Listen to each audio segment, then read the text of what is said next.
നമസ്കാരം. ഏവർക്കും PSC ചലഞ്ചറിന്റെ ഒരു പുതിയ ക്ലാസ്സിലേക്ക് സ്വാഗതം. ഇൻഫർമേഷൻ ടെക്നോളജി എന്ന ടോപ്പിക്കിൽ കമ്പ്യൂട്ടർ നെറ്റ്വർക്കിനെ കുറിച്ചാണ് ഇന്നത്തെ ക്ലാസ് നമ്മൾ പഠിക്കുന്നത്. ഇപ്പോൾ കമ്പ്യൂട്ടർ നെറ്റ്വർക്ക് കുറച്ച് വൈഡ് ആയിട്ടുള്ള ഭാഗമാണ്, അതുകൊണ്ട് 2 ക്ലാസ്സുകളായിട്ടായിരിക്കും ഇത് നമ്മൾ പൂർത്തീകരിക്കുക. ഈ ക്ലാസ്സിൽ നമ്മൾ കമ്പ്യൂട്ടർ നെറ്റ്വർക്കുമായി ബന്ധപ്പെട്ട ബേസിക്സ്, പ്രത്യേകിച്ച് PSCയുടെ പ്രീവിയസ് ക്വസ്റ്റ്യൻ പ്രാധാന്യം കൊടുത്തുകൊണ്ട് SSCRT സ്കൂൾ ടെക്സ്റ്റിലുള്ള കാര്യങ്ങൾ കൂടി നമ്മൾ ഈ ക്ലാസ്സിൽ ഇൻക്ലൂഡ് ചെയ്തിട്ടുണ്ട്. വളരെ ഈസി ആയിട്ടുള്ള കാര്യങ്ങളാണ് കമ്പ്യൂട്ടർ നെറ്റ്വർക്കിൽ ഫസ്റ്റ് ഫേസിൽ നമുക്ക് പഠിക്കാനുള്ളത്. ഇത് മനസ്സിലാക്കാമെങ്കിൽ നെക്സ്റ്റ് ക്ലാസ് പഠിക്കാൻ വളരെ ഈസി ആയിരിക്കും. അപ്പോൾ ഡിഗ്രി ലെവൽ പരീക്ഷകൾക്ക് തയ്യാറെടുക്കുന്നവർക്കാണ് ഇത് ഏറ്റവും കൂടുതൽ യൂസ്ഫുൾ ആകുന്നത്. ഒപ്പം തന്നെ +2 അതേപോലെ 10th ലെവൽ പരീക്ഷകളിലും IT ഒരു ടോപ്പിക്കായിട്ട് ഇൻക്ലൂഡ് ചെയ്തിട്ടുണ്ട്. അതിൽ ഈ ഭാഗങ്ങളൊക്കെ വരുന്നതാണ്. അതുകൊണ്ട് കൃത്യമായി മനസ്സിലാക്കി പഠിക്കുക, സുഖമായിട്ട് മാർക്ക് സ്കോർ ചെയ്യാൻ സാധിക്കും. പുതിയതായി ചാനൽ സബ്സ്ക്രൈബ് ചെയ്തിട്ട് ശ്രദ്ധിക്കുക. നമ്മുടെ Telegram channel, Facebook page, Facebook group, academy പ്ലാറ്റ്ഫോമിൽ ഞാൻ ചെയ്യുന്ന ഫ്രീ ലൈവ് ക്ലാസ്സുകൾ എന്നിവയുടെ ലിങ്ക് ഈ വീഡിയോയുടെ ഡിസ്ക്രിപ്ഷൻ ബോക്സിൽ കൊടുത്തിട്ടുണ്ട്. എല്ലാവരും ജോയിൻ ചെയ്യുക. അക്കാഡമി പ്ലാറ്റ്ഫോമിൽ ഏറ്റവും ലേറ്റസ്റ്റ് ആയിട്ട് ആരംഭിക്കുന്ന ഒരു ബാച്ച് കോഴ്സിനെ കുറിച്ചുള്ള ഡീറ്റെയിൽസ് ഇവിടെ ഷെയർ ചെയ്യാണ്. ജേതാവ് എന്ന പേരിൽ ഒരു 60 days batch course LDC mains, അതേപോലെ അസിസ്റ്റന്റ് സെയിൽസ്മാൻ എക്സാം എന്നിവയ്ക്ക് തയ്യാറെടുക്കുന്ന ഉദ്യോഗാർത്ഥികൾക്ക് വേണ്ടി നമ്മൾ ലോഞ്ച് ചെയ്യാണ്. അക്കാഡമിയിലെ ഏറ്റവും ടോപ്പിലുള്ള 12 എഡ്യൂക്കേറ്റേഴ്സ് ആണ് ഇവിടെ ക്ലാസ്സുകൾ നയിക്കുന്നത്. അതായത് സിലബസ് കുറച്ച് വൈഡ് ആയതുകൊണ്ട് ഈ എല്ലാ അധ്യാപകരുടെയും ക്ലാസ്സുകൾ ഡെയിലി ഉണ്ടാവും. ക്ലാസ്സുകളെ ബേസ് ചെയ്തുള്ള റിവിഷൻസ്, മോക്ക് ടെസ്റ്റുകൾ, സീരീസ് ടെസ്റ്റുകൾ, ഡൗട്ട് ക്ലിയറിംഗ് സെക്ഷൻസ്, ഇങ്ങനെ പൂർണ്ണമായും ഒരു LDC പരീക്ഷ അല്ലെങ്കിൽ അസിസ്റ്റന്റ് സെയിൽസ്മാൻ പരീക്ഷ പാസ്സാവാൻ വേണ്ട എല്ലാ ഫെസിലിറ്റിയും ഉൾക്കൊള്ളിച്ചുകൊണ്ടുള്ള ഒരു കോഴ്സാണിത്. അതേപോലെ എടുക്കുന്ന എല്ലാ ക്ലാസ്സുകളുടെയും PDF നോട്ട്സും അവൈലബിൾ ആണ്. അപ്പോൾ ചേർന്ന് പഠിക്കാൻ താല്പര്യമുള്ള ഉദ്യോഗാർത്ഥികളെ സംബന്ധിച്ച് വളരെയധികം യൂസ്ഫുൾ ആയി മാറുന്ന ഒരു കോഴ്സായിരിക്കും ഇത്. അപ്പോൾ കോഴ്സിൻ്റെ ജോയിൻ ലിങ്കും അതേപോലെ മറ്റ് ഡീറ്റെയിൽസും ഈ വീഡിയോയുടെ ഡിസ്ക്രിപ്ഷൻ ബോക്സിലും നമ്മുടെ ടെലഗ്രാം ചാനലിലും ഒപ്പം തന്നെ അക്കാഡമി ആപ്പിലും അവൈലബിൾ ആണ്. അപ്പോൾ ചേർന്ന് പഠിക്കുന്ന വേളയിൽ നമ്മുടെ റെഫറൽ കോഡായ PSC ചലഞ്ചർ യൂസ് ചെയ്ത് കഴിഞ്ഞാൽ ഫീസിൽ 10% ഓഫ് ലഭിക്കുന്നതാണ്. ഇവിടെ കാണിക്കുന്ന 12 അധ്യാപകരാണ് ഈ ഒരു കോഴ്സിൽ ക്ലാസ്സുകൾ കൈകാര്യം ചെയ്യുന്നത്. അത് ടോപ്പിക് വൈസ് സെപ്പറേറ്റ്, ഓരോ അധ്യാപകരും സെപ്പറേറ്റ് ടോപ്പിക്കുകളാണ് പഠിപ്പിക്കുന്നത്. പഠിപ്പിക്കുന്ന ഓരോ ടോപ്പിക്കിൻ്റെയും നോട്ടുകൾ PDF ആയിട്ട് നിങ്ങൾക്ക് അവൈലബിൾ ആണ്. അതേപോലെ പഠിപ്പിക്കുന്ന പോർഷൻസിൻ്റെ റിവിഷൻസും ഡൗട്ട് ക്ലിയറിംഗ് സെക്ഷൻസും പഠിച്ച പോർഷനെ ബേസ് ചെയ്തുകൊണ്ടുള്ള സീരീസ് ടെസ്റ്റുകളും ഒപ്പം തന്നെ മോഡൽ എക്സാം, 100 മാർക്കിൻ്റെ മോഡൽ എക്സാമും ഈ കോഴ്സിൽ അവൈലബിൾ ആണ്. അപ്പോൾ താല്പര്യമുള്ള എല്ലാ ഉദ്യോഗാർത്ഥികളും ചേർന്ന് പഠിക്കുക. അപ്പോൾ നമുക്ക് സ്റ്റാർട്ട് ചെയ്യാം. എന്താണ് ഒരു നെറ്റ്വർക്ക് എന്ന് പറഞ്ഞാൽ? നമുക്കറിയാം, കമ്പ്യൂട്ടറുകളെ തമ്മിൽ ബന്ധിപ്പിക്കുന്നതാണ് നമ്മൾ എന്ത് വിളിക്കുക? നെറ്റ്വർക്ക് എന്ന് വിളിക്കാം. കമ്പ്യൂട്ടറുകളെ തമ്മിൽ ബന്ധിപ്പിക്കുന്നതാണ് നമ്മൾ എന്ത് വിളിക്കുക? നെറ്റ്വർക്ക് എന്ന് വിളിക്കാം. അപ്പോൾ അവിടെ ഇന്റർനെറ്റ് ഒന്നുമില്ല, കമ്പ്യൂട്ടറുകളെ തമ്മിൽ കണക്ട് ചെയ്യുന്നു. ആ കമ്പ്യൂട്ടറുകളെ തമ്മിൽ നമ്മൾ എന്തിനു വേണ്ടിയാണ് കണക്ട് ചെയ്യുന്നത്? ഒന്നുകിൽ ഡേറ്റ ഷെയറിംഗ്, നമ്മൾ ഇൻഫർമേഷൻ ഷെയറിംഗ് എന്ന് വിളിക്കും. മനസ്സിലായല്ലോ?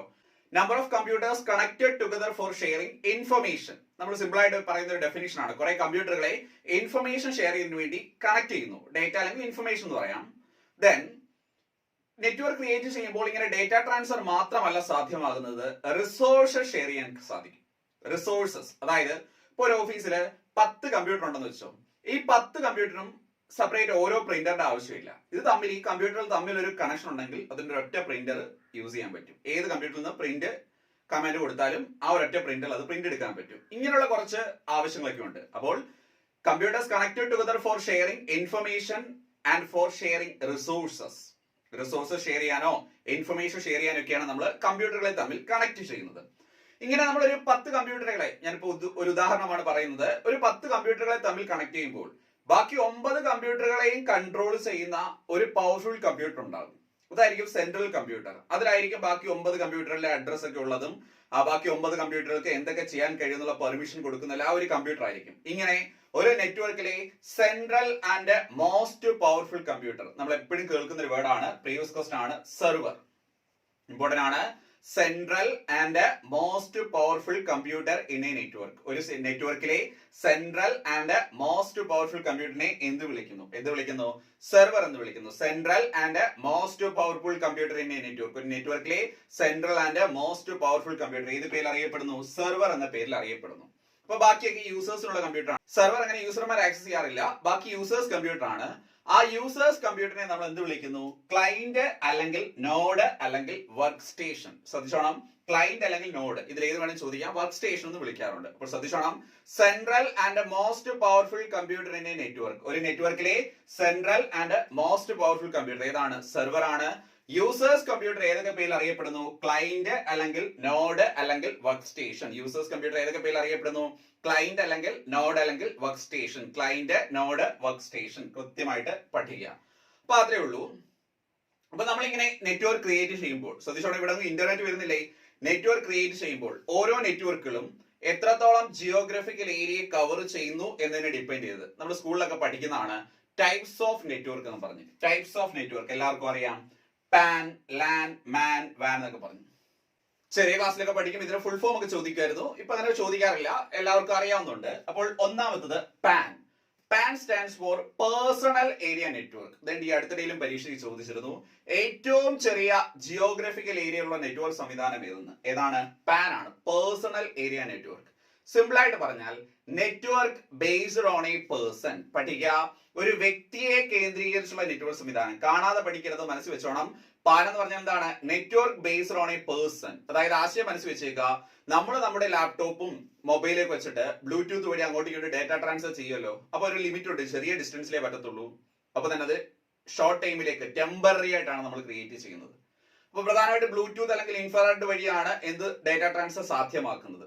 അപ്പോൾ network based on a person, ഒരു വ്യക്തിയെ കേന്ദ്രീകരിച്ച് താൽക്കാലികമായി ക്രിയേറ്റ് ചെയ്യുന്ന ഏറ്റവും ചെറിയ ജിയോഗ്രഫിക്കൽ ഏരിയ ഉള്ള നെറ്റ്വർക്കിനെയാണ് നമ്മൾ എന്ത് വിളിക്കുക?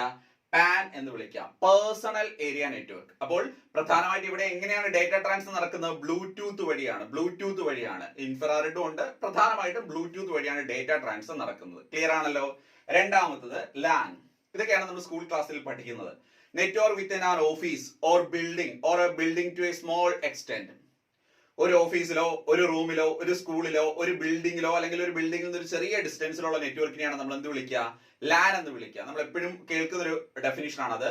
ഒരു ഓഫീസ് അല്ലെങ്കിൽ ഒരു ബിൽഡിംഗ് അല്ലെങ്കിൽ ഒരു സ്കൂൾ അല്ലെങ്കിൽ ഒരു കോളേജ് അല്ലെങ്കിൽ ഒരു ബിൽഡിംഗിൽ നിന്ന് ഒരു ചെറിയ ദൂരത്തേക്ക് കൂടി കിട്ടാറുണ്ട്. ആ ഒരു അർത്ഥത്തിലാണ് ലാൻ എന്ന് വിളിക്കുക. അപ്പോൾ ഇമ്പോർട്ടന്റ് ആയിട്ടുള്ള പോയിന്റ് ഓർത്തോണം. Most common technology currently used to build a LAN. ഇന്നൊരു ലാൻ ക്രിയേറ്റ് ചെയ്യാൻ സാധാരണ യൂസ് ചെയ്യുന്ന ടെക്നോളജി എന്തെന്ന് ചോദിച്ചാൽ ഇഥർനെറ്റ്. അതായത് ആ വയർ ഉപയോഗിച്ച് കണക്ട് ചെയ്യുന്ന ഒരു പ്രോട്ടോകോൾ ഇല്ലേ, അതിനെ വിളിക്കുന്ന പേരാണ് ഇഥർനെറ്റ്.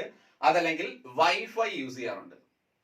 പ്രീവിയസ് ആയിട്ട് ചോദിച്ച ക്വസ്റ്റൻ ആണ് most common technology currently used to build a LAN. ഇന്ന് ഒരു ലാൻ ക്രിയേറ്റ് ചെയ്യാൻ യൂസ് ചെയ്യുന്ന ടെക്നോളജി എന്താണ്? ഇഥർനെറ്റ് അല്ലെങ്കിൽ വൈഫൈ. പഠിക്കുക, most common technology currently used to build a LAN. ഇന്നൊരു ലാൻ ക്രിയേറ്റ് ചെയ്യാൻ യൂസ് ചെയ്യുന്ന ടെക്നോളജി എന്തെന്ന് ചോദിച്ചാൽ എന്താണ്? ഇഥർനെറ്റ് അല്ലെങ്കിൽ വൈഫൈ. ഇഥർനെറ്റ് അല്ലെങ്കിൽ wifi. Most common technology currently used to build a LAN. Ethernet ആ ഒരു വയർഡ് പ്രോട്ടോകോളിനെയാണ് നമ്മൾ ഇഥർനെറ്റ് എന്ന് വിളിക്കുന്നത്. പിടിയിട്ടല്ലോ, ഇഥർനെറ്റ് എന്ന് വിളിക്കുന്നത് ഇമ്പോർട്ടന്റ് ആണ്. അല്ലെങ്കിൽ വൈഫൈ യൂസ് ചെയ്യും. എല്ലാവർക്കും അറിയാം വയർലെസ് ഫിഡിലിറ്റി. നമ്മൾ നേരത്തെ പഠിച്ചതാണ്. ക്ലാസ് കേൾക്കുന്ന എല്ലാവരും കമന്റ് ചെയ്യുക, വൈഫൈയുടെ സ്ഥാപകൻ ആര്? നമ്മൾ നേരത്തെ പഠിച്ചതാണ്. ക്ലാസ് കേൾക്കുന്ന എല്ലാവരും കമന്റ് ചെയ്യണം, വൈഫൈയുടെ സ്ഥാപകൻ ആര്? അപ്പോൾ ലാനിങ് ക്ലിയർ ആണല്ലോ. ലാനിൽ അഡീഷണൽ ആയിട്ട് ഓർത്തിരിക്കേണ്ട എന്താണ്? ലാൻ ക്രിയേറ്റ് ചെയ്യാൻ ഇന്ന് നമ്മൾ യൂസ് ചെയ്യുന്ന ടെക്നോളജി എന്തെന്ന് ചോദിച്ചാൽ ഇഥർനെറ്റ് അല്ലെങ്കിൽ വൈഫൈ ആണ്. Next one, MAN. Metropolitan area network. പേര് തന്നെയുണ്ട്. Network designed for a town or city. ഒരു ടൗൺ അല്ലെങ്കിൽ സിറ്റിക്ക് വേണ്ടി ഡിസൈൻ ചെയ്തിരിക്കുന്ന നെറ്റ്വർക്ക് സംവിധാനത്തെയാണ് നമ്മൾ എന്ത് വിളിക്കുക? മാൻ എന്ന് വിളിക്കുക. ഒന്നുകൂടെ വ്യക്തമായി പറഞ്ഞാൽ ലോക്കൽ ഏരിയ നെറ്റ്വർക്കുകളുടെ കളക്ഷനെയാണ് നമ്മൾ എന്ത് വിളിക്കുക? MAN. Previous question. Collection of local area networks are known as. Local area നെറ്റ്വർക്കുകളുടെ കളക്ഷൻ ഏത് പേരിൽ അറിയപ്പെടുന്നു? മാൻ എന്നറിയപ്പെടുന്നു. നെക്സ്റ്റ് വൺ, വാൻ. Wide area network. വാൻ stands for wide area network. നമ്മൾ പറയും രാജ്യങ്ങളെ തമ്മിലോ കോണ്ടിനെന്റ്സിനെ തമ്മിലൊക്കെ ബന്ധിപ്പിക്കുന്ന നെറ്റ്വർക്ക് സംവിധാനത്തെയാണ് എന്ത് വിളിക്കുക? വാൻ. Network which interconnects countries or continents. രാജ്യങ്ങളെ തമ്മിലോ അല്ലെങ്കിൽ ഭൂഖണ്ഡങ്ങളെ തമ്മിലൊക്കെ ബന്ധിപ്പിക്കുന്ന നെറ്റ്വർക്ക് സംവിധാനമാണ് എന്ത്? വാൻ. നമുക്കറിയാം ഏറ്റവും വലിയ ജിയോഗ്രഫിക്കൽ ഏരിയയിലുള്ള സംവിധാനമാണ് എന്ത്? വാൻ. അവിടെ ഒരു ക്വസ്റ്റ്യൻ ചോദിക്കും, ലാർജസ്റ്റ് വാൻ ഇൻ എക്സിസ്റ്റൻസ്. ഇന്നുള്ളതിൽ വെച്ച് ഏറ്റവും വലിയ വാൻ സംവിധാനം ഏതാണ്? ഇന്റർനെറ്റ് ആണ്. ഇന്നുള്ളതിൽ വെച്ച് ഏറ്റവും വലിയ വാൻ സംവിധാനം ഏതാണ്? ഇന്റർനെറ്റ് ആണ്. അപ്പോൾ സിമ്പിൾ ആണ്. Types of network. ഏറ്റവും ചെറിയ ജിയോഗ്രഫിക്കൽ ഏരിയയിൽ പാൻ. ഒരു വ്യക്തിയെ കേന്ദ്രീകരിച്ചാണ്, പ്രധാനമായിട്ടും ബ്ലൂടൂത്ത് വഴിയാണ് ഡേറ്റ ട്രാൻസ്ഫർ. രണ്ട്, ലാൻ. ഒരു ഓഫീസ് അല്ലെങ്കിൽ ഒരു ബിൽഡിംഗ് അല്ലെങ്കിൽ ഒരു ബിൽഡിംഗിൽ നിന്ന് ഒരു ചെറിയ ദൂരത്തേക്കാണ്. ഇന്ന് ലാൻ ക്രിയേറ്റ് ചെയ്യാൻ യൂസ് ചെയ്യുന്ന ടെക്നോളജികൾ എന്തൊക്കെയാണ്? ഇഥർനെറ്റ് അല്ലെങ്കിൽ വൈഫൈ ആണ്. Next one, MAN. Metropolitan area network. Network designed for a town or city. ഒരു ടൗൺ അല്ലെങ്കിൽ സിറ്റിക്ക് വേണ്ടി ഡിസൈൻ ചെയ്തിരിക്കുന്ന നെറ്റ്വർക്ക് സംവിധാനത്തെയാണ് നമ്മൾ എന്ത് വിളിക്കുക? മാൻ എന്ന് വിളിക്കുക. അതും വളരെ സിമ്പിൾ ആണ്. അവിടെ നമ്മൾ ഓർക്കേണ്ടത് ലോക്കൽ ഏരിയ നെറ്റ്വർക്കുകളുടെ കളക്ഷനെയാണ് എന്ത് വിളിക്കുക? മാൻ എന്ന് വിളിക്കുക. ദെൻ രാജ്യങ്ങളെ തമ്മിലോ കോണ്ടിനൻസിനെ തമ്മിലോ ബന്ധിപ്പിക്കുന്ന നെറ്റ്വർക്ക് സംവിധാനമാണ് എന്ത്? വാൻ. ഇന്നുള്ളതിൽ വെച്ച് ഏറ്റവും വലിയ വാൻ സെറ്റപ്പ് ആണ് ഇത് ഇന്റർനെറ്റ്. ഓക്കെ, അത്രയും ക്ലിയർ ആണല്ലോ. അപ്പോൾ ഇന്റർനെറ്റുമായിട്ട് റിലേറ്റ് ചെയ്ത് ചില ക്വസ്റ്റ്യൻസ് ചോദിക്കാറുണ്ട്. നെറ്റ്വർക്ക് ഓഫ് നെറ്റ്വർക്ക്, നമുക്കറിയാം നെറ്റ്വർക്ക് ഓഫ് നെറ്റ്വർക്ക് എന്നറിയപ്പെടുന്നതിനെയാണ് ഇന്റർനെറ്റിനെയാണ്. അപ്പോൾ ഇന്റർനെറ്റിന്റെ സ്ഥാപകർ ആരൊക്കെ? പണ്ടുപോലെ പരീക്ഷയിൽ ചോദിക്കുന്ന ക്വസ്റ്റൻ ആണ്. ഒരാളുടെ പേര് എല്ലാവർക്കും അറിയാം, വിൻഡൻ സർഫ്. പണ്ടുപോലെ ചോദിക്കുന്ന ക്വസ്റ്റൻ ആണ്. ഇന്റർനെറ്റിന്റെ സ്ഥാപകൻ ആരെന്ന് ചോദിച്ചാലാണ് വിൻഡൻ സർഫ്, അമേരിക്കക്കാരനാണ്. ഇനി PSC പരീക്ഷയിൽ എപ്പോഴും ചോദിക്കാറുള്ളത് വിൻഡൻ സർഫിന്റെ പേരാണ്. ഇതിൽ കൂടെ മറ്റൊരാളുടെ പേര് റയറായിട്ട് ചോദിച്ചിട്ടുണ്ട്, Bob Khan. Bob Khan, KAHN, Bob Kahn. അപ്പോൾ ഇന്റർനെറ്റിന്റെ സ്ഥാപകൻ ആരെ എന്ന് ചോദിച്ചാൽ സാധാരണ നമ്മൾ ആരുടെ പേരാണ് പറയാ? Vinton Cerf. In case Vinton സർഫിന്റെ പേര് ഓപ്ഷൻ അതില്ലെങ്കിൽ ആരുടെ പേര് എഴുതണം? Bob Kahn. അപ്പോൾ ശ്രദ്ധിച്ചേ, ഇന്റർനെറ്റിന്റെ സ്ഥാപകർ ആരൊക്കെയാണ്? പഠിക്കുക, വിൻഡൻ സർഫ്, ബോബ് ഖാൻ, എല്ലാവർക്കും അറിയാം. ഇനി പണ്ട് മുതലേ ചോദിക്കുന്ന കുറച്ച് പ്രീവിയസ് ക്വസ്റ്റ്യൻസ് ആണ്. First network in the world, ലോകത്തിലെ ആദ്യത്തെ നെറ്റ്വർക്ക് ഏത്? അല്ലെങ്കിൽ ഏർലി ഫോം ഓഫ് ഇന്റർനെറ്റ്, അർപ്പാനെറ്റ്. അമേരിക്കയുടെ ഡിഫൻസ് നെറ്റ്വർക്കിന്റെ പേരായിരുന്നു എന്ത്? അർപ്പാനെറ്റ്. ഒരുപാട് തവണ റിപ്പീറ്റ് ചെയ്ത ക്വസ്റ്റൻ ആണ്. ഇന്റർനെറ്റിന്റെ ആദ്യകാല രൂപം അല്ലെങ്കിൽ ലോകത്തിലെ ആദ്യത്തെ നെറ്റ്വർക്ക് എന്ന് ചൂസ് ചെയ്താണ് അർപ്പാനെറ്റ്. ഇന്റർനെറ്റിന്റെ ആദ്യകാല രൂപം അല്ലെങ്കിൽ ലോകത്തിലെ ആദ്യത്തെ നെറ്റ്വർക്ക് എന്ന് ചൂസ് ചെയ്താണ് അർപ്പാനെറ്റ്. ശ്രദ്ധിച്ചോണം, പ്രീവിയസ് ആയിട്ട് ചോദിച്ചിട്ടുണ്ട് അർപ്പാനെറ്റിന്റെ പൂർണ്ണ രൂപം advanced research project agency network. പഠിക്കുക, advanced research project agency network. Advanced research project agency network. ARPANET stands for advanced research project agency network. 1969 അമേരിക്കയിലാണ് ഇത് സ്ഥാപിതമാകുന്നത്. അപ്പോൾ അർപ്പാനെറ്റ് സ്ഥാപിതമായ വർഷം ഏതാണ്? 1969. എന്താണ് പൂർണ്ണരൂപം? Advanced research project agency network. Advanced research project agency network. ഇതും അവരുടെ സയൻസ് നെറ്റ്വർക്ക് കൂടെ കമ്പൈൻ ചെയ്തിട്ട് 1983 ജനുവരി 1 നമ്മൾ ഇന്ന് കാണുന്ന മോഡേൺ ഇന്റർനെറ്റ് നിലവിൽ വരുന്നത്. അപ്പോൾ ശ്രദ്ധിച്ചോണം, ആധുനിക ഇന്റർനെറ്റ് സ്ഥാപിക്കപ്പെട്ടത് ഏത് രാജ്യത്തെയും ചോദിച്ചാൽ എവിടെയാണ്? US അമേരിക്കയിലാണ്. ആധുനിക ഇന്റർനെറ്റ് സ്ഥാപിക്കപ്പെട്ട വർഷം എന്ന് ചോദിച്ചാൽ ഏത് വർഷമാണ്? 1983 ജനുവരി 1. മോഡേൺ ഇന്റർനെറ്റ് ഏത് വർഷം സ്ഥാപിച്ചു? മോഡേൺ ഇന്റർനെറ്റ് ഫൗണ്ടഡ് ഓൺ 1 ജനുവരി 1983. പഠിക്കുക, 1983 ജനുവരി 1. 83 ജനുവരി 1. ദെൻ സ്ഥിരമായി ചോദിക്കും, ഇന്ത്യയിൽ ഇന്റർനെറ്റ് നിലവിൽ വന്ന വർഷം 1995 ഓഗസ്റ്റ് 15. ഒരുപാട് തവണ ചോദിച്ച ക്വസ്റ്റൻ ആണ്. ഇന്ത്യയിൽ ഇന്റർനെറ്റ് നിലവിൽ വന്ന വർഷം ഏതാണ്?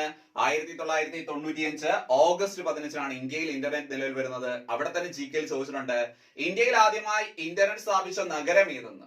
ന്യൂഡൽഹി. ഇന്ത്യയിൽ ആദ്യമായിട്ട് ഇന്റർനെറ്റ് സ്ഥാപിച്ച നഗരം ഏതാണ്? ന്യൂഡൽഹിയിലാണ് ഇന്ത്യയിൽ ആദ്യമായിട്ട് ഇന്റർനെറ്റ് സ്ഥാപിക്കുന്നത്. അതേപോലെ റിപ്പീറ്റ് ചെയ്ത ക്വസ്റ്റൻ ആണ്, ഇന്ത്യയിലെ ആദ്യത്തെ ഇന്റർനെറ്റ് പ്രൊവൈഡർ ആയിരുന്നു? പൊതുമേഖലാ സ്ഥാപനമായിരുന്ന VSNL ആണ്. ഇതിന്റെ ഷെയർ മുഴുവൻ ടാറ്റയുടെ കയ്യിലാണ്. VSNL. ഇന്ത്യയിലെ ആദ്യത്തെ ഇന്റർനെറ്റ് പ്രൊവൈഡർ ആരെന്ന് ചോദിച്ചാലാണ്? VSNL, Videsh Sanchar Nigam limited. Videsh Sanchar Nigam limited. ഇതൊരു പൊതുമേഖലാ സ്ഥാപനമായിരുന്നു. അതുകൊണ്ട് തന്നെ ഇന്ത്യയിലെ സ്വകാര്യ മേഖലയിലെ ആദ്യത്തെ ഇന്റർനെറ്റ് പ്രൊവൈഡർ ആരെന്ന് ചോദിച്ചാൽ സത്യം കമ്പ്യൂട്ടേഴ്സ്. Previous question. ഇന്ത്യയിലെ സ്വകാര്യ മേഖലയിലെ ആദ്യത്തെ ഇന്റർനെറ്റ് പ്രൊവൈഡർ ആരെന്ന് ചോദിച്ചാലാണ്? സത്യം കമ്പ്യൂട്ടേഴ്സ്. ഇന്ത്യയിലെ സ്വകാര്യ മേഖലയിലെ ആദ്യത്തെ ഇന്റർനെറ്റ് പ്രൊവൈഡർ ആരാണ്? സത്യം കമ്പ്യൂട്ടേഴ്സ്. അപ്പോൾ പഠിക്കുക, ലോകത്തിലെ ആദ്യത്തെ നെറ്റ്വർക്ക് അല്ലെങ്കിൽ ഇന്റർനെറ്റിന്റെ ആദ്യകാല രൂപം ഏതാണ്? അർപ്പാനെറ്റ്. അർപ്പാനെറ്റ് സ്ഥാപിക്കപ്പെട്ട വർഷം 1969. അർപ്പാനെറ്റിന്റെ പൂർണ്ണ രൂപം advanced research project agency network. Advanced research project agency network.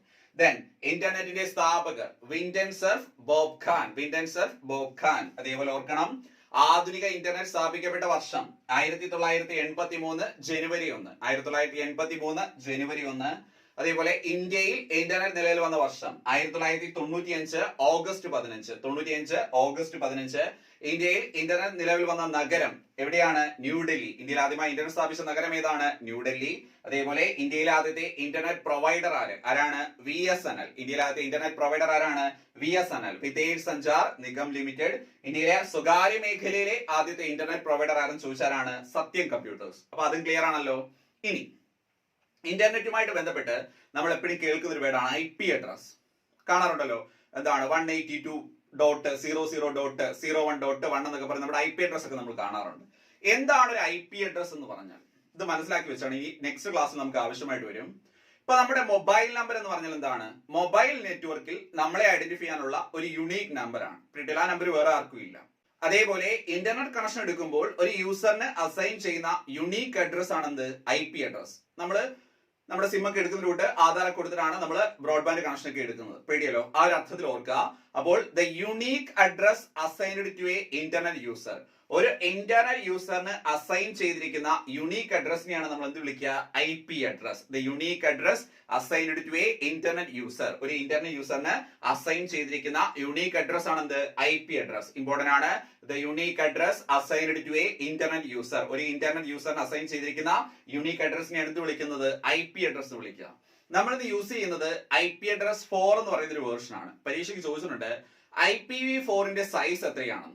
32 bit ആണ്. ശ്രദ്ധിച്ചോണം, ഇന്റർനെറ്റ് പ്രോട്ടോകോൾ വേർഷൻ 4 അഡ്രസിന്റെ ഒരു വേർഷൻ ആണ്. നമ്മൾ അത്യാവശ്യം എല്ലാവരും യൂസ് ചെയ്തുകൊണ്ടിരിക്കുന്ന IPv4 ആണ്. Internet protocol version 4. അതിന്റെ സൈസ് എത്രയും ചോദിച്ചാൽ എത്രയാണ്? 32 ബിറ്റ് ആണ്. എത്രയാണ് സൈസ്? 32 ബിറ്റ് ആണ് അതിന്റെ സൈസ് എന്ന് പറയുന്നത്. 32 ബിറ്റ് ആണ്. ഇമ്പോർട്ടന്റ് ആണ്.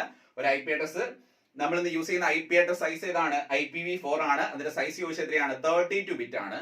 അതേപോലെ ചില രാജ്യങ്ങളൊക്കെ ചേഞ്ച് ആയി തുടങ്ങി. കാരണം ഇതിനൊരു ലിമിറ്റ് വന്നു. ഒരുപാട് യൂസേഴ്സ് വന്നപ്പോൾ പലർക്കും അഡ്രസ് അസൈൻ ചെയ്യാൻ ലിമിറ്റ് വന്നപ്പോൾ പുതിയ ഒരു വേർഷനിലേക്ക് നമ്മൾ അപ്ഗ്രേഡ് ചെയ്തു. അതിന്റെ പേരാണ് IPv6, ഇന്റർനെറ്റ് പ്രോട്ടോകോൾ വേർഷൻ 6.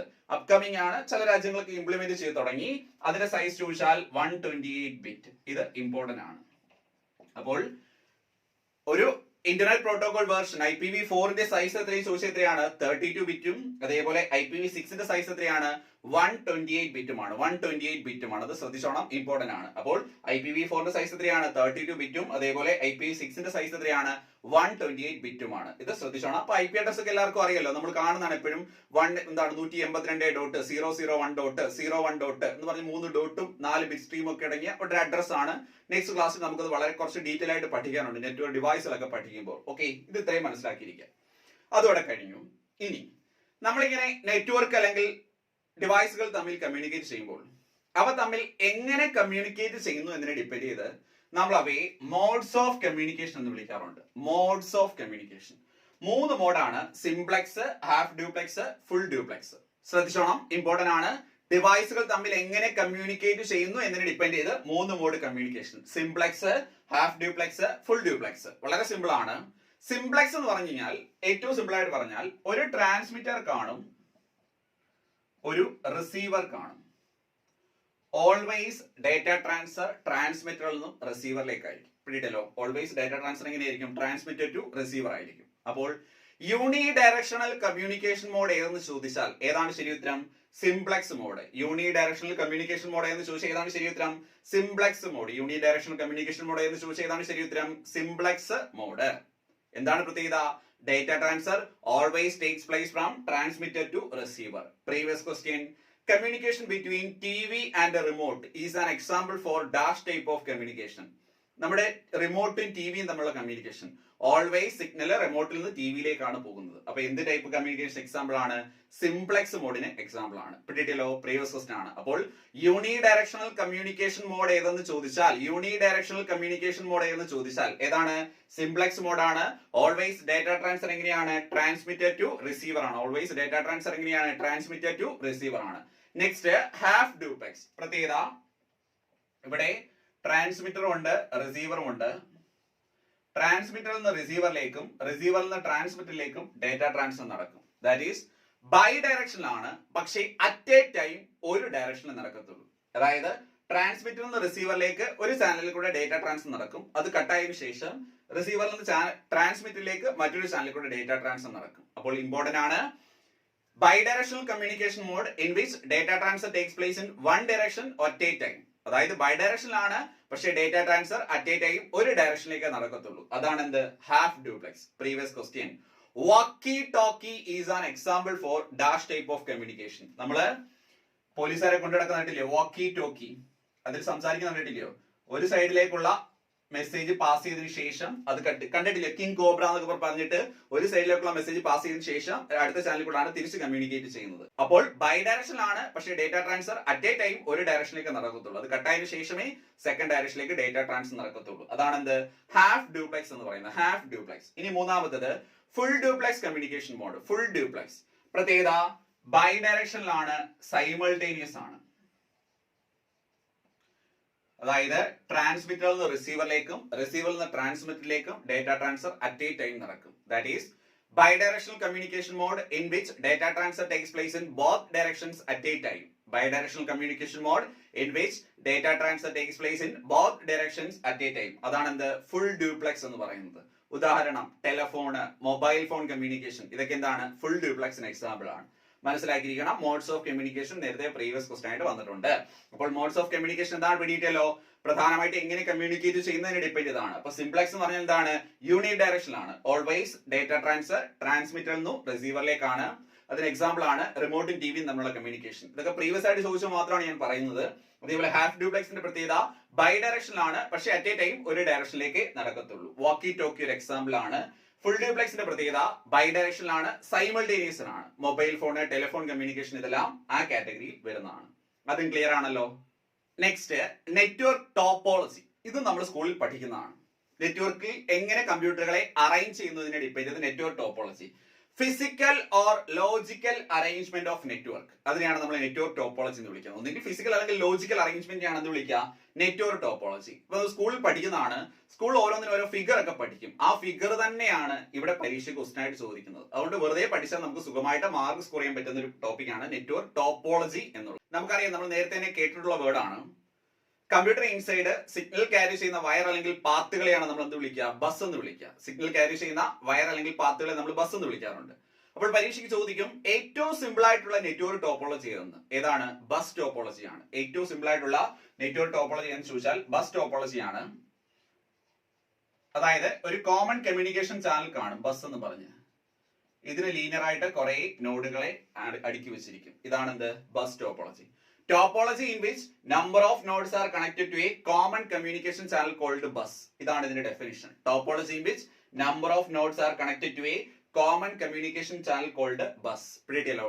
അതുകൊണ്ട് തന്നെ ഇതിന് മറ്റൊരു പേരുണ്ട് ലീനിയർ ടോപ്പോളജി, അല്ലെങ്കിൽ ഏറ്റവും സിമ്പിൾ ടോപ്പോളജി എന്നറിയപ്പെടുന്നു. അപ്പോൾ bus topology is also known as linear topology. Bus topology is also known as linear topology. Bus topology is also known as linear topology. അതിനൊരു പ്രത്യേകത മനസ്സിലായല്ലോ. ഇവിടെ ഏതെങ്കിലും ഒരു നോഡ് ഡാമേജ് ആവുമെന്ന് വെച്ചു, ദാറ്റ് ഈസ് ഈ നോഡും കംപ്ലൈന്റ് ആവുകയാണ്. ഇത് കാരണം റെസ്റ്റ് ഓഫ് ദ സിസ്റ്റത്തിന് യാതൊരു പ്രോബ്ലവും വരത്തില്ല. ഇത് നേരത്തെ പരീക്ഷയ്ക്ക് ചോദിച്ചിട്ടുണ്ട്. ഏതെങ്കിലും ഒരു നോഡ് കംപ്ലൈന്റ് ആയി കഴിഞ്ഞാൽ റെസ്റ്റ് ഓഫ് ദ സിസ്റ്റത്തിന് യാതൊരു പ്രോബ്ലവും വരാത്തത് ഏത് ടോപ്പോളജിയിലാണ്? ഏതാണ്? Bus topology. അപ്പോൾ ശ്രദ്ധിച്ചോണം, bus topology is also known as linear topology. ഏറ്റവും സിമ്പിൾ നെറ്റ്വർക്ക് ടോപ്പോളജി എന്ന് ചോദിച്ചാൽ ഏതാണ്? ബസ് ടോപ്പോളജി ആണ്. കുറെ നോഡുകളെ ലീനിയർ ആയിട്ട് ഒരു കോമൺ കമ്മ്യൂണിക്കേഷൻ ചാനലിൽ കണക്ട് ചെയ്യുന്നു. അതാണ് എന്ത് ബസ് എന്ന് പറഞ്ഞത്. അടുത്തത് റിംഗ് ടോപ്പോളജി. പേര് ഇതിന് വേണ്ടി എളുപ്പമാണ്.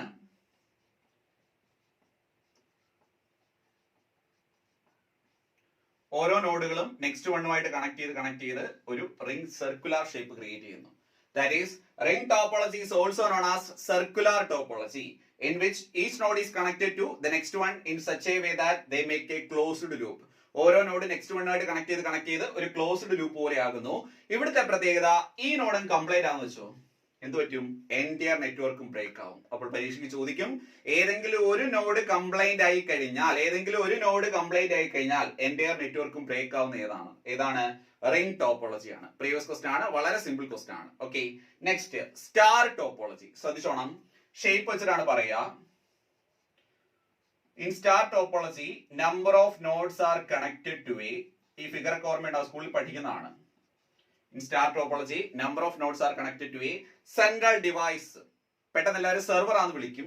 ഇതിൽ ഏതെങ്കിലും ഒരു സിസ്റ്റം ആയിരിക്കും സെർവർ.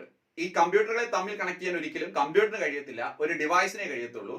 അതിന് നമുക്ക് രണ്ട് ഡിവൈസുകൾ യൂസ് ചെയ്യാം, ഒന്നുകിൽ ഹബ് അല്ലെങ്കിൽ സ്വിച്ച്. നെക്സ്റ്റ് ക്ലാസ്സിൽ നമുക്ക് വളരെ ഡീറ്റെയിൽ ആയിട്ട് പഠിക്കാനുണ്ട്. അപ്പോൾ ഇവിടെ ഓർത്തിരിക്കുക, in star topology number of nodes are connected to a central device called hub or switch. In star topology, number of nodes are connected to a central device called hub or switch. Hub or switch. പിടികിട്ടിയല്ലോ. ഇനി tree ഡയറക്റ്റിന് ചോദിച്ചിട്ടുണ്ട്. Tree is the combination of dash. Tree എന്തിന്റെയൊക്കെ combination ആണ്?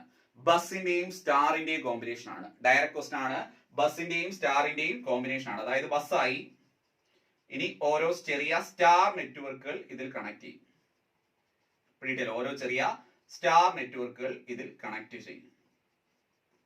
അപ്പോൾ topology in which number of star networks are connected to a common communication channel. ശ്രദ്ധിച്ചോണം, topology in which number of star networks are connected to a common communication channel. ഇവിടെ എന്തായിരുന്നു ബസിന്റെ കേസിൽ topology in which number of nodes are connected to a common communication channel. Node ആണ്. ഇവിടെ എന്താണ് star number of star networks are connected to a common communication channel. അതാണ് എന്ത് tree topology. അപ്പോൾ ട്രീ എന്തിന്റെ കോമ്പിനേഷൻ ആണ്? ബസിന്റെയും സ്റ്റാറിന്റെയും കോമ്പിനേഷൻ ആണ്. Next one mesh topology. എല്ലാവർക്കും അറിയാം മെഷ് ടോപ്പോളജിയുടെ പ്രത്യേകത ഓരോ നോഡും ബാക്കി എല്ലാ നോഡുകളുമായിട്ട് കണക്ട് ചെയ്തിരിക്കുന്നു. Topology in which each node is connected to all other nodes in the network. Topology in which each node is connected to all other nodes in the network. ഓരോ നോഡുകളും ബാക്കി എല്ലാ നോഡുകളുമായിട്ട് കണക്ട് ചെയ്തിരിക്കുകയാണ് എന്ത് വിളിക്കുക? നമ്മള് മെഷ് ടോപ്പോളജി എന്ന് വിളിക്കുക. Last one hybrid. ഇതിനെയൊക്കെ മിക്സ്ഡ് ഫോമിനെയാണ് നമ്മൾ ഹൈബ്രിഡ് എന്ന് വിളിക്കുക. മനസ്സിലായാലും ഇതിനെയൊക്കെ മിക്സ്ഡ് ഫോമിനെയാണ് രണ്ടോ അതിലധികമോ നെറ്റ്വർക്കുകൾ, അതായത് ചിലപ്പോൾ ഒരു ബസ് കാണും, ഒരു റിംഗ് കാണും, ഒരു സ്റ്റാർ കാണും, അല്ലെങ്കിൽ ഒരു ട്രീയോ ഒരു മെഷോ സ്റ്റാറോ ഒക്കെ തമ്മിൽ കമ്പൈൽ ചെയ്യുന്ന നെറ്റ്വർക്കിനാണ് നമ്മൾ എന്ത് വിളിക്കുക? ഹൈബ്രിഡ് നെറ്റ്വർക്ക് എന്ന് വിളിക്കുക. സാധാരണ അങ്ങനെ പരീക്ഷയ്ക്ക് ചോദിക്കാറില്ല. ഹൈബ്രിഡ് എന്ന് കേൾക്കുമ്പോഴേ നമുക്കറിയാം അത് മിക്സ്ഡ് ഫോം ആണെന്ന്. അപ്പൊ ഇത് അഞ്ചും പ്രധാനമായിട്ടും പഠിച്ചിരിക്കുക. ഹൈബ്രിഡ് എന്ന് പറഞ്ഞാൽ എല്ലാത്തിന്റെയും കോമ്പിനേഷൻ ആണെന്ന് മാത്രം ഓർക്കുക. അപ്പോൾ ഈസിയാണ്. നെറ്റ്വർക്ക് ടോപ്പോളജി എന്താണെന്ന് മനസ്സിലായല്ലോ. Physical or logical arrangement of network. Physical അല്ലെങ്കിൽ ലോജിക്കൽ അറേഞ്ച്മെന്റ് ആണ് നമ്മൾ നെറ്റ്വർക്ക് ടോപ്പോളജി എന്ന് വിളിക്കുന്നത്. ബസിന്റെ മറ്റൊരു പേരാണെന്ത്? ലീനിയർ. ഏറ്റവും സിമ്പിൾ ആണ്. നമ്പർ ഓഫ് നോഡ്സ് ഒരു കോമൺ കമ്മ്യൂണിക്കേഷൻ ചാനലിലേക്ക് കണക്ട് ചെയ്തിരിക്കുന്നു. അതിന്റെ പേരാണെന്ത്? ബസ്. ഏതെങ്കിലും ഒരു നോഡ് കംപ്ലൈന്റ് ആയി കഴിഞ്ഞാൽ റെസ്റ്റ് ഓഫ് ദി സിസ്റ്റത്തിന് യാതൊരു പ്രോബ്ലം ഇല്ല. രണ്ടാമത്തത് ring topology. Each node is connected to the next one. ഓരോ നോഡ് നെക്സ്റ്റ് വണ്ണുമായിട്ട് കണക്ട് ചെയ്ത് ഒരു ക്ലോസ്ഡ് ലൂപ്പ് ക്രിയേറ്റ് ചെയ്യുന്നു. അതിന്റെ മറ്റൊരു പേരാണ് സർക്കുലർ ടോപ്പോളജി. ഇവിടെ ഒരു നോഡ് കംപ്ലൈന്റ് ആയി കഴിഞ്ഞാൽ rest of the system damage ആയി പോകും. Then star topology. Number of nodes are connected to a center device called hub or switch. കുറെ നോഡുകൾ ഒരു സെന്റർ ഡിവൈസിലേക്ക് കണക്ട് ചെയ്തിരിക്കുന്നു. അതിന്റെ പേരെന്താണ്? ഹബ് അല്ലെങ്കിൽ സ്വിച്ച് എന്നാണ്. അതിന്റെ പേരെന്താണ്? ഹബ് അല്ലെങ്കിൽ സ്വിച്ച് എന്നാണ്. Then tree topology. ബസിന്റെയും സ്റ്റാറിന്റെയും കോമ്പിനേഷൻ ആണ് എന്ത്? Tree topology. അതേപോലെ മെഷ് ടോപ്പോളജി. മെഷിന്റെ പ്രത്യേകത എന്താണ്? Each node is connected to all other nodes in the network. ഓരോ നോഡുകളും മറ്റെല്ലാ നോഡുകളുമായിട്ട് കണക്ട് ചെയ്തിരിക്കുന്നതാണ് മെഷ് ടോപ്പോളജി. ഹൈബ്രിഡ് എന്ന് പറഞ്ഞാൽ ഈ നെറ്റ്വർക്കുകളുടെ രണ്ടോ അതിലധികമോ കോമ്പിനേഷനാണ് നമ്മൾ എന്ത് വിളിക്കുക? ഹൈബ്രിഡ് എന്ന് വിളിക്കുക. അപ്പോൾ ഇന്നത്തെ ക്ലാസ്സിൽ നമ്മൾ പഠിച്ച കാര്യങ്ങളൊന്ന് വ്യക്തമായിട്ട് ഓർത്തേ. എന്താണ് ഒരു നെറ്റ്വർക്ക്? എന്താണ് സെർവർ? ക്ലയന്റ് എന്താണ്? ടൈപ്സ് ഓഫ് നെറ്റ്വർക്കിൽ പാന, ലാന, മാന, വാന. ഇവിടെ പ്രത്യേകത പരീക്ഷയിൽ ചോദിച്ചുള്ള പോയിന്റ്സ്. പിന്നെ നമ്മൾ ഇന്റർനെറ്റിന്റെ രൂപീകരണവുമായി ബന്ധപ്പെട്ടും IP അഡ്രസിനെ കുറിച്ചും പഠിച്ചു. പിന്നെ മോഡ്സ് ഓഫ് കമ്മ്യൂണിക്കേഷൻ, അതിന്റെ എക്സാമ്പിൾ, അതിന്റെ ഫിഗർ സഹിതം കാണാതെ പഠിക്കരുത്. നെറ്റ്വർക്ക് ടോപ്പോളജി, അതും ഫിഗർ സഹിതമാണ് പഠിച്ചത്, സ്കൂൾ ടെക്സ്റ്റിനെ ബേസ് ചെയ്ത്. ഇത്രയും പഠിക്കാമെങ്കിൽ കമ്പ്യൂട്ടർ നെറ്റ്വർക്കുമായിട്ട് ബന്ധപ്പെട്ട ബേസ് നിങ്ങൾക്കാകും. ഇനി അഡ്വാൻസ്ഡ് ആയിട്ടുള്ള PSCയുടെ കുറച്ച് ടഫ് ആയിട്ടുള്ള ക്വസ്റ്റ്യൻസ് ഒക്കെ നമുക്ക് പഠിക്കാനുള്ളത് നെക്സ്റ്റ് ക്ലാസ്സിലാണ്. അപ്പൊ ഞാൻ എപ്പോഴും ഓർപ്പിക്കാറുണ്ട്, IT മത്സര പരീക്ഷ വളരെ ഇമ്പോർട്ടന്റ് ആയിട്ടുള്ള സബ്ജക്റ്റ് ആണ്. വളരെ കുറച്ച് പേര് മാത്രമേ ഈ ക്ലാസ്സുകൾ കൃത്യമായി കാണാറുള്ളൂ. അപ്പോൾ നിങ്ങൾ മാക്സിമം സപ്പോർട്ട് ചെയ്യുക. അപ്പോൾ ഈ സീരീസിലെ നെക്സ്റ്റ് ക്ലാസ്സുമായിട്ട് ഉടൻ ഞാൻ വരുന്നതായിരിക്കും. ക്ലാസ്സിനെ കുറിച്ചുള്ള നിങ്ങളുടെ അഭിപ്രായങ്ങളും നിർദ്ദേശങ്ങളും എല്ലാം തീർച്ചയായിട്ടും കമന്റ് ബോക്സിൽ രേഖപ്പെടുത്തുക. Thanks to all. ബൈ.